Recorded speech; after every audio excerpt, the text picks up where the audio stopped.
Thank you so much, everyone. Our eyes are still on what happened today, where the president, Bola Tinubu, was there to honor the slain soldiers who were killed gruesomely in Okwama community of Delta State. And of course, some of what the president said, including giving scholarship and ensuring that those who perpetrated the evil will be brought to justice. Of course, yesterday we also heard in a similar manner talking about security of the nation.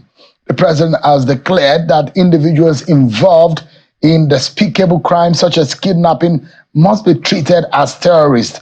The president made that statement yesterday at a Ramadan dinner with members of the federal judiciary led by the CJN, Justice Olukade Ariwola. Let me allow you to listen to President Bola Tinubu on that. We are working hard. Yes, the bandits, just please uphold our resolve when we say kidnappers are terrorists and don't rule against us. That's the way we practice them. That is the way we must treat them. And that is a fact that we are facing currently, unless we take very strong action against these people. They become cowardly, they have been degraded, they look for soft targets, they go to backyard of local schools, kidnap children and create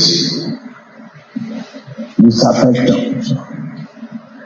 We must treat them equally as terrorists in order to really get rid of them. And I promise you, we're going to get rid of them. All right, that's President Bola Tinubu. Let's get some insight before we go into some other national discussions that we have for you on the program. Let's get some insight on what the president said there and what he said today and the event relating to the Okwama incident where those soldiers were gruesomely murdered. I'm being joined by a counterterrorism expert, Mr. Bulama Bukarti, who joins us virtually from London. Thank you so much, Mr. Bukarti, for joining us tonight. Thank you for having me, Sean. Let me get your view on what happened to these soldiers, gruesomely murdered. Now they've been committed to Mother Earth and promises have been made, but then a big lesson, isn't it? Yeah, it is a big lesson. It was a tragic incident. It was horrible to see that 19 of our soldiers were murdered in that dastardly way.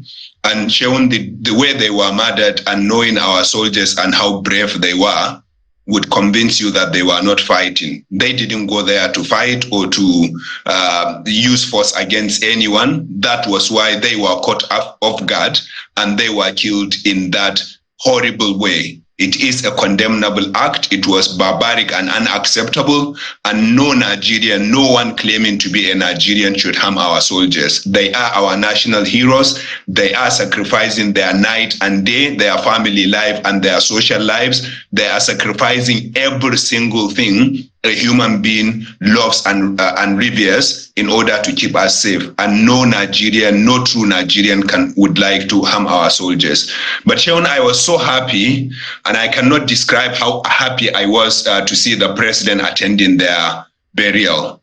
This is something we lacked under President Buhari. He attended very few burials. I can only remember one in Maiduguri. And when that happens, unfortunately, morale will be low. But when our soldiers die at national duty, which is bound to happen, unfortunately, they deserve all the respect. They deserve all the honor in the world. And when President Tinubu went to their burial in person, I was so happy, and I am sure that is going to raise the morale of our soldiers, because that shows that they are valuable, they are important, and also that shows that they would be respected if something happens to them. Now, but there are two more things the president needs to do in respect of these soldiers. Of course, Another important step the president took was this effort to cushion the effect of their loss for their families by giving scholarship, the national honors, and perhaps some economic support to the family, which is also very much welcomed. But the two things the president needs to do in order to prove to Nigeria and the world and to the families of these soldiers that they were important and Nigeria respects them is to bring the culprit to justice, to bring their murderers to justice, and to do that swiftly, to make sure that no stone is left unturned in investigating who killed them, and to investigate those people thoroughly, and to bring them to justice, and to publicize to Nigerians what happened to those who killed our soldiers. The second thing the president needs to do is to equip our soldiers, because we are battling with this crisis because our soldiers have not been equipped enough, and we cannot solely blame this government because it is only 9 months old, and this is a crisis that has been going on for over a decade. But I think President Tinubu does have the opportunity right now to equip our soldiers well in order to ensure that these kinds of incidents do not, their lives are saved, because you have to protect them first. They have to be able to protect themselves before they can protect us and keep us safe. There are very strong words coming from the Chief of Army Staff and Chief of Defense Staff today. They did say that they will go after those people. They did say, look, it hurts the military. It will down the morale of the military, but then they're resolute in going after those who perpetrate those evil. If you know, and we've seen what has happened and how the military have been attacked in the past, it should give anybody a lesson as to what the military is capable of doing to those communities and people around those kind of areas. We've seen that happen in the past. But if you look at what happened to how they dismembered these soldiers, which was one of the things that the Chief of Army Staff also raised in a disrespectful manner, an act against humanity that these persons have committed, and they say they're looking for the perpetrators. From your own thinking and your own knowledge, how difficult is it to get? And you know, there are a lot of intricacies. There are those who say there's so much to what has happened in Okwama community beyond what people say is a land dispute. The issues of bunkering, illegal bunkering, and rifts between some people. What do you make of the scenario, and how do you think that the military should handle these kind of things going forward? Yeah, I mean, the strong words of the Chief of Defense Staff are welcomed, but as you know, action speaks louder than words. And so we do need to see action, and the only way to prove to unscrupulous elements in our community, criminal elements in our society, is to show them that the life of our soldiers does matter, and when they are attacked, we are not going to fold our arms or just say strong words and stop there. In terms of how the Nigerian army should proceed, number one, Shewon, is for the army to, even though we are in a very difficult situation, even in the height of this dastardly act, we do need to ensure that we are strategic in our investigation and bringing the criminals or the culprits to justice. And that means we should not generally profile that community and treat everyone as a criminal, because we know that there are amongst these communities and communities around them people who are true Nigerians that love their country and had nothing to do with the crime. And the best way to stop criminality is to fish out the criminals rather than punishing both criminals and innocents. And so I think the first thing is for us to calm down and to be strategic in whatever investigation or step we want to take. The second is to work with the community. I can tell you, in every Nigerian community, you will find great Nigerians who love their countries, and I am sure there are amongst members of this community we are talking about people who did not support what happened and will cooperate with the Nigerian army and our intelligence agencies in fishing out the criminals. And the best source of intelligence is human intelligence, is to work with members of those communities, especially their leaders, in fishing out the criminals. And I know the members of the affected community knows that the best way to protect the whole community and to prove that they did not support what happened is to expose the criminals. It is unfathomable for this kind of thing to happen in a community and for the community to claim that we don't know any of the criminals. That is unfathomable. That cannot be. It's not sensible. It's not logical, and therefore the community should work with our security and law enforcement agencies to expose the criminals. And once you start arresting some of them, then you will start to get the others. Of course, we also should liberate technology, because from the way these 16 soldiers were slain, the barbaric way in which they were killed, like you said, there was some form of mobilization that took place. And if we use technology well, we may track some call logs, we may find some text messages or WhatsApp messages, and that can help the investigators in getting to the root of the matter. But human intelligence, working with local community leaders, especially religious and traditional rulers and political leaders at the local level, is very important. I do pray and hope that our soldiers will take this meticulously and will be strategic in their investigation, and they will try not to harm innocent individuals in the affected community. Give us a sense of what to make of what the president said yesterday when he says whatever those individuals kidnapping young children from their schools, and kudos to the security agencies, by the way, and their gallantry in rescuing those who have seen. We've seen a lot of rescue operations and those who have been brought back, albeit with no news about any kind of military engagement with the terrorists. Because yesterday on this program, I said I forbid myself calling these guys bandits. I would rather prefer to call them terrorists, because these guys, bandits, when we're growing up, are those who go into your farms, cut away your belongings, your farm produce, take away your belongings. Those are bandits. But these ones who take away innocent Nigerians and kill them gruesomely, they shouldn't be referred to as bandits. They should be called terrorists. That is what they are. And the president says that too. He says yesterday, those who are involved in this kidnapping must be treated as terrorists. How does a nation go about that? Yeah, Shaun, thank you for reminding us about the rescue or release of the 137 of the students. That's the Kuriga primary and secondary school students that were abducted about 3 weeks ago. I love this particular episode of our conversation, Shaun, because it is one of these rare episodes in which there are silver linings of good stories or good news or good episodes, even in the heart of this tragedy that we are. The president attending the burial was a good thing. Giving scholarship to the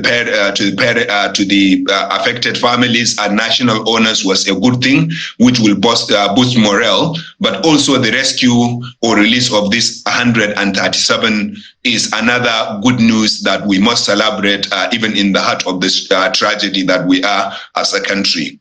But Shaun, let's not forget that the count from the school was that at least 287 students were abducted. And so if you have rescued 137 going by the reports, unless if I am missing something, and correct me if I am missing something, then it means there are a huge number still in captivity. And this celebrating the release of this one should not make us forget those dozens or even more than 100 students that are still in captivity. Now, that's around 160 students that are still in captivity.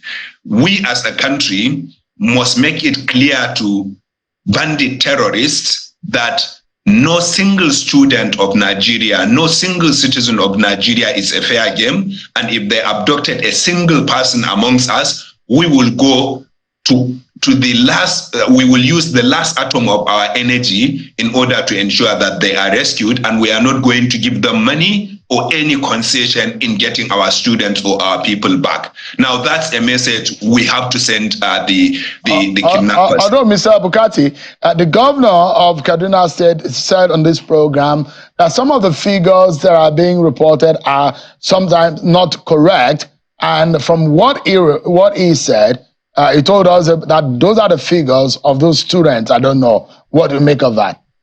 Okay, yeah, I missed that. As you know, I have been traveling. I came back home today from East and Central Africa. As you know, Sheon, you and I have been talking on my trip. But I know that one of the teachers reported to the governor on his first visit to the school, and I had the voice on BBC House, and the governor did not dispute the figure at the time, and I missed his interview disputing the figure.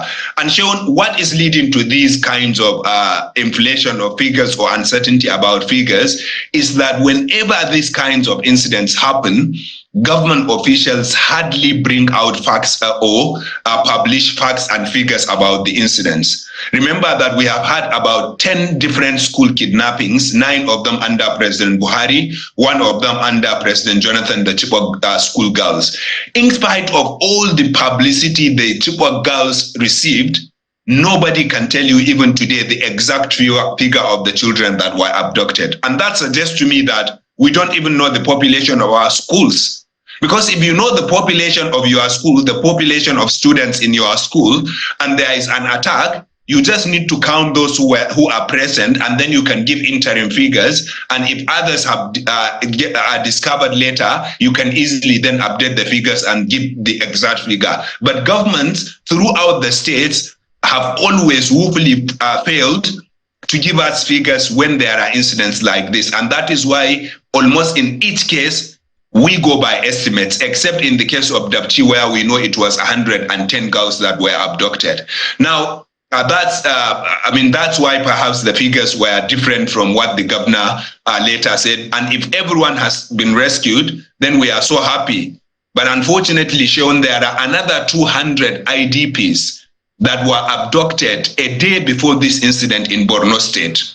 And because they are not students, because they are not related to governments, because they are not they were not abducted from Abuja or one of our big cities, because they are not rich or VIPs, nobody is talking about them anymore. Over 200 girls and women were abducted in Borno State a day before this incident, and no news about them till today. Now, they are also Nigerians. They have to be rescued. They have to be reunited with their families. Now, when it comes to your question, your point around bandits as terrorists, I completely agree with you. And let's remember that President Buhari, under his government, they were declared terrorists by the Federal High Court. After an order by the Federal High Court, the Attorney General of the Federation at the time declared them as terrorists. What we did not see under Buhari's government was treating them as terrorists. Just declaring them as terrorists is not enough. You have to then go ahead and use all your resources as a country to treat them as terrorists, to use all your power to ensure that you deal with the terrorists because they are terrorists. But Sheon, I call them bandit terrorists because we do need to differentiate, because there are several terrorist groups right now in Nigeria. You have the Boko Haram terrorists, now you have bandit terrorists, you have other terrorists. If you don't specify, then it will be difficult for people to understand what set of groups are responsible. And we know that Boko Haram terrorists, for example, are different from bandit terrorists in terms of their motivations and their mode of operation and where they mostly operate. That is their base of operation. And so I think it is important for us to call them the terrorists they are, but qualify it with bandit terrorists so that we know what terrorists we are talking about. And I think the Tinubu administration, like the president has said, now has to start treating them in reality, in practice, in our kinetic and non-kinetic efforts to start treating them as the terrorists that they are, so that the declaration will not just be mere words on an empty and on a worthless sheet of paper. How I like us to anchor on this particular matter is those that are involved, especially the Kuriga. Are they arrests made? How were they rescued? What are the procedures of rescue and all whatever? Who are those behind it? Have they been arrested? We understand that they were arrested in Zamfara and in some other parts of the country. There were also some rescue in Sokoto and the rest, but we have not really heard about those who perpetrated, whether they were killed, whether they were arrested, and all whatever. What do you think is going on quickly so that we can anchor on this? Yeah, I mean, Sean, I do agree with you. I have been investigating the circumstances of the release and whether anyone was arrested and what were the terms of the release, if they were released, or how were they rescued if they were rescued. But I did not find any information to that effect. And Sean, as Nigerians, we have a right to know. We have a right to know how our government is proceeding with securing us, how our government is using our resources, and how our government is dealing with criminal elements or terrorist elements amongst us. We have a right to know by law, but we also have a right to know as Nigerians so that we may have confidence in our country, and our government does owe us transparency. If you are not transparent, if you do not explain to Nigerians circumstances of things they need to know, then rumors will continue to spread. And the more rumors spread, the less clear things would be, and that will only work in favor of our enemies. I know the government says, and I agree, that some security matters are sensitive, they should not be revealed, but explaining to Nigerians the basic information about these, how these our brothers and sisters were rescued, and whether the criminals have been arrested or not, or what the government is doing in order to arrest and prosecute them is important. We have a right to know, and I do urge the government to come clear with that information, to be transparent with us, not just in that, but also in the case of the soldiers that were slain and other security incidents across the country. Sean, before we close, let's remember that there are many police officers that are also being killed at duty. There are other paramilitary officers that are killed almost every single day in Nigeria, and they also deserve the honor and respect President Tinubu gave these slain soldiers. And I would love to see better treatment of our security and law enforcement agencies so that they know that our country loves and respects them, so that their morale will be high, so that they will be ready to sacrifice everything they can sacrifice to keep us safe.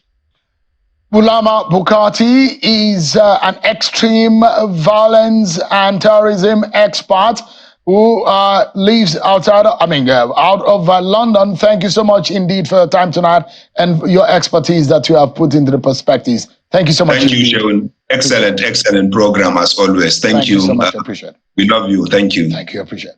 We'll take a break, everyone. And when we return, our attention will be on the national minimum wage. We are hearing some figures. It does look like Labour is making its proposition. We'll find out tonight how much really should be the national minimum wage. The president of the Trade Union Congress, Festus Osifo, will be talking to us and giving us insight on what they've been thinking. Join us again, everyone.